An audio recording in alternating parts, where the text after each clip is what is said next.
Hello and welcome to the International Pentagon Challenge. My name is Kyanite and together we'll be embarking on a very special Football Manager journey where we'll aim to try and win every major international competition in all 5 continents, forcing our hand to play with hundreds of different types of players and most importantly hopefully create loads of awesome different types of tactics along the way. Once that's complete, only then are we allowed to set our sights on the biggest of all goals, the FIFA World Cup. How many nations will we have to manage until we work our way to the top? How many dodgy names will we have to pronounce along the way? So hit the like button, hit the subscribe button, and hopefully we're going to have a lot of fun along the way. Okay, hello everyone and welcome to episode 61 of the International Pentagon Challenge. So, I think we've got a lot of catching up to do before the start of the 2030 World Cup that is, in fact, being held in Spain. And we are, of course, managing our beloved Egypt, which I think may very well actually be the job we've held down for the longest. So it seems like we've held down the Egypt job for roughly 3 years. So yeah, we've been manager of Egypt. Ooh, we may have been manager of Angola for slightly longer, or roughly the same time. But the point is, Egypt is probably going to beat that record anyways. But who cares, right? So yeah, let's take a look at how we got on and how we reached this stage. So, to be honest, I can't quite remember where we left off in the last episode, other than that the last episode was the 4-0 win against Cameroon. So, we had a friendly against Ecuador, we won that 2-1. Pretty decent result, really. Obviously, transitioning away from the poor African Cup of Nations. Well, I mean, we reached the quarter-final, but I still think it was poor in the end. Meant that we had players retire and whatnot, and post this World Cup, we'll probably see important players like Ramadan, Subhi and so on kind of start to retire as well. So, you know, we're going through a bit of a transitional period in the build-up to the next African Cup of Nations if we can keep our job after the World Cup, which I think we will do because, you know, it's not every day that you qualify for the World Cup with Egypt in the first place, and we're not really expected to even get out the group stages, so anything is a bonus. We then had a couple more friendlies, a 4-0 win against Zimbabwe, a 1-1 draw against South Africa, who are also within this World Cup, and then a 1-0 win against Sudan. We then obviously had the Total African Nations Championship that I may have spoken about coming up in the last episode. And the interesting rule about the African Total Nations Championship thing is that you're only actually allowed to play domestic players. So you actually get quite a interesting level playing field in a way, because when you're a big nation like Egypt and a continent like Africa, you're so heavily reliant on your better players because you produce those better players. The problem is most of those better players go and play in Europe. So basically, we had a completely new squad almost, because Said plays for Stoke, El Said plays for Red Bull, Shawki plays for Aston Villa, Subhi plays for Fenerbahce, Ramsey plays for some team in China. You know what I mean? Like, that's our front 5 who were instantly ruled out of being able to play within that tournament. So really, from my perspective, it kind of gave me a chance to check out some youth players, and I'd say the ones that kind of stood out the most are probably these guys. So we've got Said Youssef, who now plays for Liverpool and suddenly has blue eyes. Okay, he's obviously lost his tan and had an eye colour change since the last time I saw him, since moving to Liverpool, but he was actually a part of Ismaili when I kind of brought him into the side. He kind of joined Liverpool after we'd registered teams and stuff, so weren't that big of a deal. Seemed like a decent left winger, played okay in the tournament overall. Kind of surprised to see Liverpool picked him up because I don't really think he'll develop into a Liverpool level of player, but hey, I guess they couldn't really go wrong for 425k. Another player who had a decent tournament as well was Baher Ali, who was black the last time I saw him. So, SI, if you're watching, please stop regens changing their faces every other week, because it really does ruin the immersion. I'm recording this video feeling heavily disappointed by it now. But yes, okay, so he's you know, he's not as great as Saeed, and while he has very good finishing and very good composure, a part of me thinks Islam Sabir is a slightly better player as well, but Ali definitely stepped up and stepped up better than Sabir did throughout that tournament. He was really kind of scoring goals for fun for us. So he got a single goal in our first game. He then grabbed a hat-trick in our second game, and well, I think no, he didn't score again. Fair enough, but you know, he put a shift in, which was decent for him. And in terms of, I think there was one more player who really stood out as well, if I can find him, and it was this guy, Semer Farouk, who, again, 27 years old, not good enough really for our main team when Al Sayed comes into the mix, but he had a decent tournament, which was nice to see him have. I think he scored 2 goals, yeah, against against Chad. So that was it really. We finished second in our group. We beat Mali in the quarterfinals. We then lost 1-0 to Morocco, deservedly, in the semi-finals, and we then took third place after missing a 30th minute penalty against South Africa, and it took us until penalties to beat 9-man South Africa, basically, because they had so many players going off injured towards the end. So that is it really for the total African Nations Championship. Would have been nice to get some form of silverware, but it didn't quite obviously materialise. We then obviously qualified, or began the process of qualifying for the African Cup of Nations, and our stronger players obviously are now allowed to play again, which meant we looked more like our old selves. 3-0 win against Zimbabwe, 4-0 win against Liberia. Saeed is scoring again before this World Cup, which is good, even though his goals have dried up a little bit within the Premier League, but I'm not really too fussed about that. Friendly-wise, I made sure we were playing 3 very, very difficult friendlies in the build-up to this World Cup, and to be honest, I think we did incredibly well. We beat Ghana, who are within this World Cup, 4-1. We beat Senegal, who also qualified from Africa for the World Cup, 3-0. So we beat the 2 other teams, or 2 other African teams, bar South Africa, of course, who we drew with 1-1 a fair time ago. Going into this tournament, we're unbeaten against them, and while Morocco, I don't think, qualified for the World Cup, did they? Oh, they did. So, yes, okay. So, and we beat Morocco as well. So, yeah. Draw against one of the teams that have qualified for the World Cup and beat the other 3, which in theory means we're the best African side. But we've seen this before, where we have friendlies before a big tournament and then completely flop within the tournament. Ukraine, Japan and Russia are on a completely different level to, you know, some of the teams we played against, like Morocco and South Africa. Ghana and Senegal are still very good teams, though, so, you know, you can never really rule them out.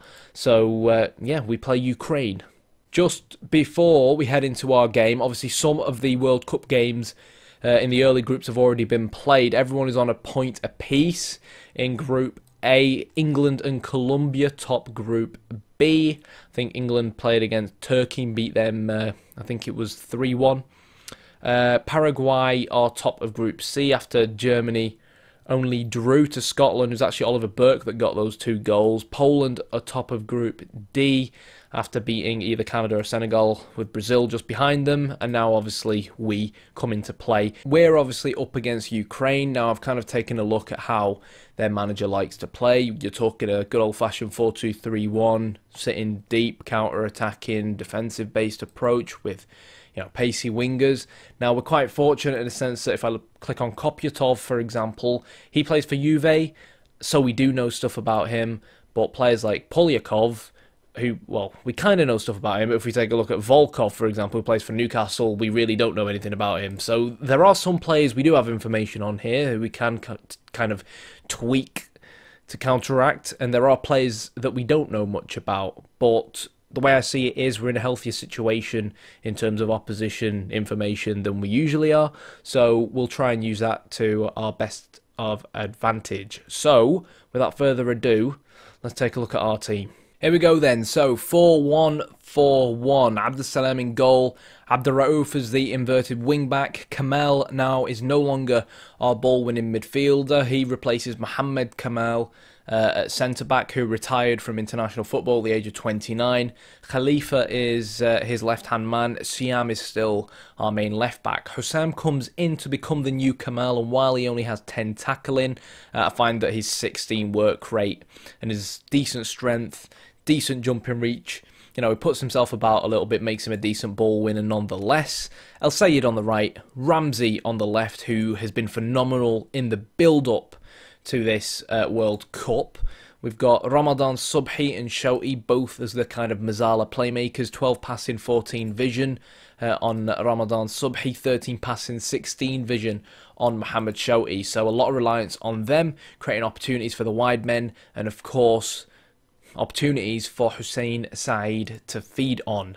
Now, in terms of counteracting the Ukrainians, I'm going to try and keep things pretty simple right now, because there's not really much we can do to counteract some of these guys who are top players. Their main weak aspect seems to be down their left-hand side, and the fact that they've conceded 7 of their last 14 goals down their right-hand side suggests that that potentially is the case, which means we want to try and emphasise most of our attacks down the left, which is also completely fine, because that's where our winger and main fullback are, whilst Abdurraouf is an inverted wing back and looks to provide more stability.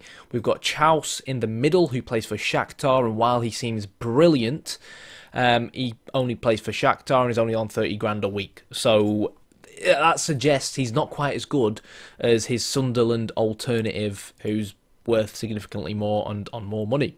And we've also got Volkov on the right-hand side, who's only worth £10 million, plays for Newcastle. Granted, still in the Premier League under Patrick Vieira's management, but he's not quite on the same level as the lad down the other side who plays for Dortmund. So that's one aspect we're going to be looking to do. We can tell immediately that Kopyatov is slightly further forwards than Zimievsky, which could mean that, you know, he's purposely been told to kind of sit back a little bit more and try and protect this side, which they tend to concede more goals from. Main playmakers are Shvets and Balan, so we will have specific opposition instructions on them. As for Kanonenko, he seems a pretty decent complete forward in general, so we're going to have to kind of tweak our defensive line as the game progresses to counteract how he ends up playing. But as we know from the scouting report, they're not exactly the best team in the air, so we should hopefully be able to at least make sure we don't concede from any headers or crosses. Okay, so in terms of what we're basically going to tweak, Abdurraouf is going to be on support rather than attack. El Sayed will remain on support, but Ramsey will be our more attacking winger down the left-hand side, because that's the side where I feel like we can infiltrate them more and get more balls into the box from. Our mentality drops to standard, which is a bit different to what you may be normally used to seeing, and we have the man marking applied on both of our wingers. Team instruction wise, we've dropped our tempo down a little bit because they are relatively quick starters, are Ukraine. They tend to grab that early goal and sit back on it, so you know, we're going to try and make sure we don't concede early and allow them the ability to do that, because if we can keep this kind of like cooking towards the 60th, 70th minute 0-0, we could then be in with a chance to stick on some fresh legs and go for the game ourselves.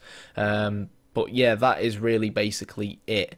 In terms of the game plan, we're going to look to try and retain possession as well as we can, especially in these early stages, and then go more direct, because they're not the best team in the air. So really, we're just really looking to try and turn this into more of a wrestling match, to be honest, and just try and cause problems for their main offensive players. Make sure we're closing the front man down a fair bit, because the way they play, according to my scouting reports, is he's probably going to be asked to hold the ball up quite a lot, because of the fact that, you know, he's a complete forward and the fact they play counter-attacking football. We're looking to tackle in hard on the main playmakers, especially the wingers as well, and utilise trying to get all the main players really on their weaker foot.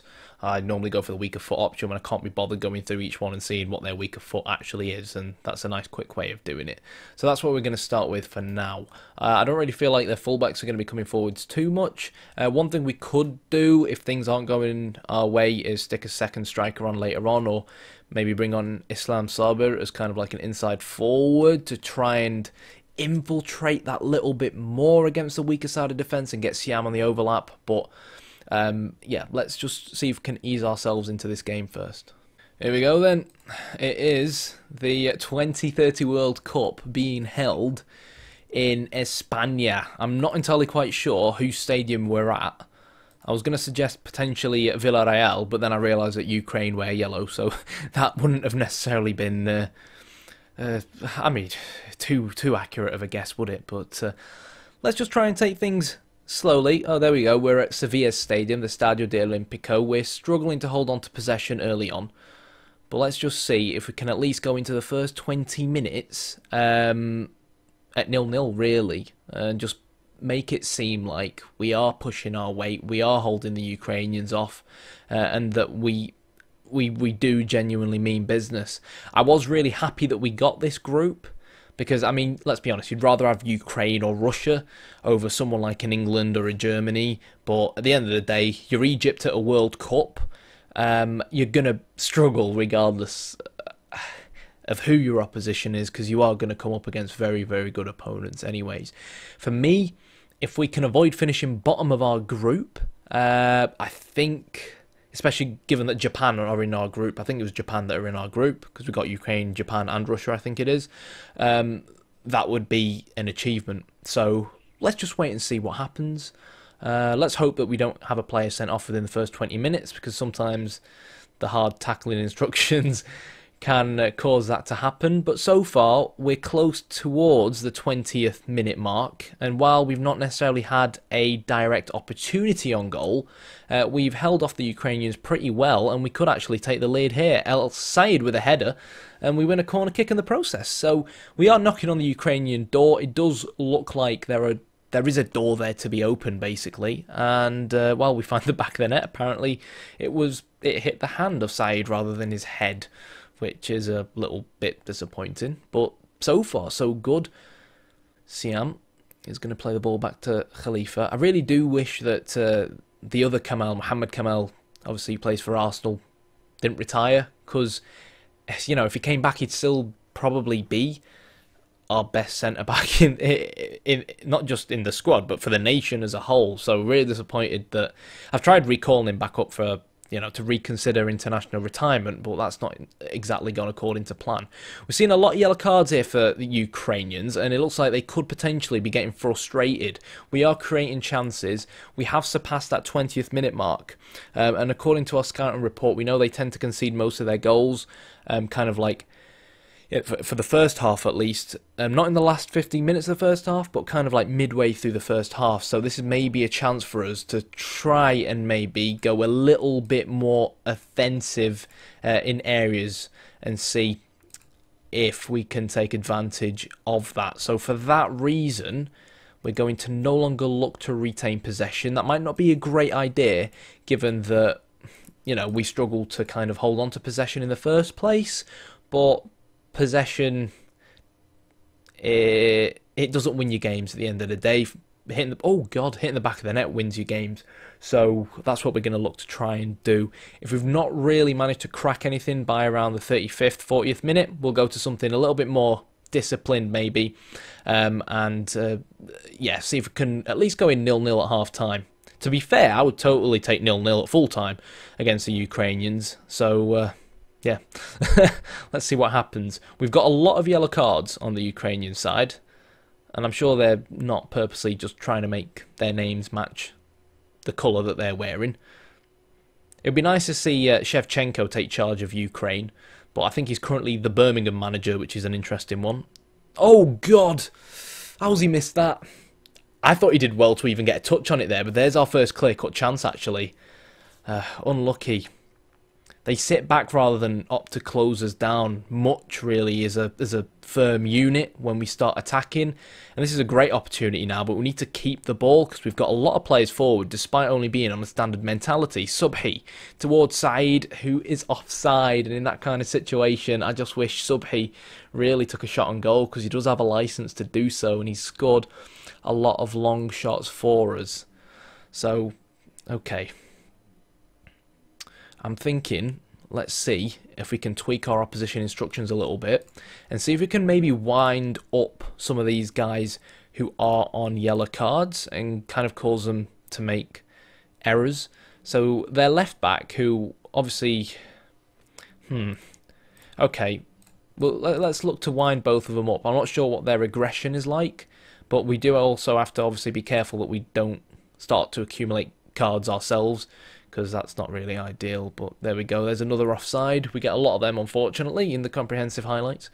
But talking about highlights, here's a highlight for the Pharaohs. I'm sure Mohamed Salah is in the crowd somewhere, cheering the lads on. Subhi finds Siam. That's a lovely ball, that. Ramsey could pick it up. Siam's going to whip the ball in, and is that crossed the line? No, apparently not. Okay, bit of a disappointing cross there, but we get back in position and we go again, and we get another lovely offside highlight. Okay, so we're approaching the 40th minute mark, and for that reason, I'm going to tone things back down again. Let's see if we can go in at half-time at 0-0. It's a good free kick from Ramadan Subhi. I know you guys probably missed that because I had the team talk thing open, but okay, 43. The highlight is also ours once again. We're knocking. We just need to really find the finishing move to grab a goal and sit back on it, and this could be it. Left back shoots, but it's saved by Kravchuk, and that was a chance and a half to finish there. And there we go. There's probably the half-time whistle. And to be fair, we've not had a bad start to this World Cup, unless the Ukrainians really make me eat my words here, but it's another offside highlight. We really need to start getting an offside highlight counter in these episodes. Like, you're probably thinking, you don't get that many offsides, but that's mainly because I edit most of them out. That's the main downside I have with comprehensive highlights. It's great because you see a lot of important highlights that you can derive conclusions from in terms of, you know, real-time management, but the amount of offside highlights you get is ridiculous. Like, there's different ways you can look at it, because if you get an offside highlight, it can indicate that something is going wrong, but you get so many of them, it just gets really annoying. Okay, so we've not had enough touches of the ball in the penalty area, and that's understandable, given that we only have one striker, and we've lost a lot of possession in central areas of the middle third of the pitch, which I think is also understandable, because they're playing with two kind of holding-ish centre mids. So I'm going to calmly tell the lads I'm not happy with what I've seen so far, just to try and, you know, hype them up. Now, we're going to conservatively go back into this second half, but I feel like Ramsey's been causing them a lot of problems, so I'm just going to push him up a little bit further and see if you know, that helps us. Saeed's not had the best of games, and I'm wondering if changing him from a poacher to a complete forward, which is what he kind of prefers, could get him involved that little bit more. We could probably afford to raise our defensive line as well, but I'm not going to. And I'm going to just up our tempo a little bit and see, hopefully that doesn't affect our possession stats too much. But it's kind of a scenario now where I don't want to change too much, because judging by the highlights, we've been the better side. Still looks like a 4-2-3-1 from them. We do actually look very deep now. You can see how high up the Ukrainians have pressed, have put their defensive line, and we're very deep because of the man marking we've got going on. I think the solution to this would be to get us to play wider to match them and turn off the man marking on our wide men. And I'm thinking of turning off the man marking on our wide men just for Ramsey. That's one of the main reasons, really, why I pushed him forward in the first place, right? We could get Abdurraouf to kind of sit a little bit wider if we removed him from being an inverted wing back, but we'll leave him as he is right now, there, like that. Okay, so we'll change to fairly wide, and I want to take that off as well, and we're already looking to exploit the left flank, which is fine. Obviously, once we change instructions to go a little bit more direct, that'll probably help us in terms of what we're looking to do, but I just want to, you know, try and get him on it a little bit more and ensure that we are pushed up the field that little bit better down that side. We still have the right winger doing his man marking defensive duties, so let's see, because if we can win the ball back like that, but we have that kind of second winger who's supporting Saeed up front, it would be good. Or another example was there where Volkov gets past the ball, but he's so busy man marking him that we can't actually apply pressure onto Volkov like he's doing now to try and make it difficult for him to play out the back. I think we should be playing Ramsey in a more familiar position, but that isn't exactly what I want to do right now. And to be fair, he's doing fine where he currently is. We've been the better team. We just need a goal to give us something to really scream and shout about. Keeping the ball well, slowly but surely building up towards the final third, and then it's just that final moment of magic that we're currently lacking. So like right now, oh, that's a lovely ball. Ramsey goes down, but it's not a penalty in the end, apparently. The Ukrainian got the ball there. Abdurraouf finds El Sayed out wide, who is in a 2 versus 1, will whip the ball in. Ramsey will header at goal, and Ramsey will make it 1-0 to the Pharaohs at the 2030 World Cup. Beautiful cross from Ahmed El Sayed, and Ramsey was in the right place at the right time, ladies and gents, to finish it off. And this is great now. This is great. You know, we've not had to resort. Or what's happened here? Are these changes actually pending? Hopefully, because I think I pressed confirm, but it didn't kick in. But yeah, I can't remember what I was saying now. Thank you, Football Manager, but this brilliant. Get in. Let's just make sure that we can, you know, keep our heads in the game, because there is about half an hour to still go, and you can't rule the Ukrainians out, and you also can't rule out a counter-attack from the Egyptians. Oh, Saeed shouldn't have lost the ball there. Saeed is struggling to hold on to this up here on his own, isn't he? He's very isolated on his own, so we need to find a solution for this, really. I think we're going to look to no longer pass into space, tell the lads to be a bit more disciplined, and just slow the game down. Slow the game down. Leave everything else the same. What can we do to try and just help us retain possession that little bit better here? That's a question and a half. I feel like our centre mids haven't exactly had the best of games. It could be useful to bring on some fresh legs in them positions, to be honest. It's just a case of who we want to really bring on. I think Mohammed El Sayed or Ramadan. Problem is, they're all so inconsistent. I don't really have a go-to player for those positions.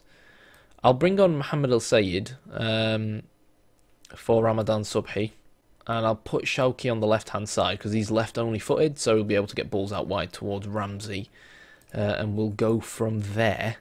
Kanenko is going to shoot at goal, but it goes wide of the target. Abdurraouf to Hussam. I don't really feel like he needs to push that far up the pitch as well, because it leaves us very open on the counter-attack. He's a great player, is Abdurraouf, and I feel like his qualities would be pretty useful if he stayed on defend. As the game progresses, we'll change to a completely flat back four. But I think right now it's just a case of Saeed being able to hold. That's good. That's more like what we kind of need, being able to hold the ball up a little bit more. I think going a little bit more narrower as well will hopefully kind of reduce the gaps we have between certain players, tell them to tighten up and help us hold on to the ball. So Kopyatov finds Kanonenko. Ball goes back to Zimievsky. It's nice football from Ukraine as the fullbacks start to push forward.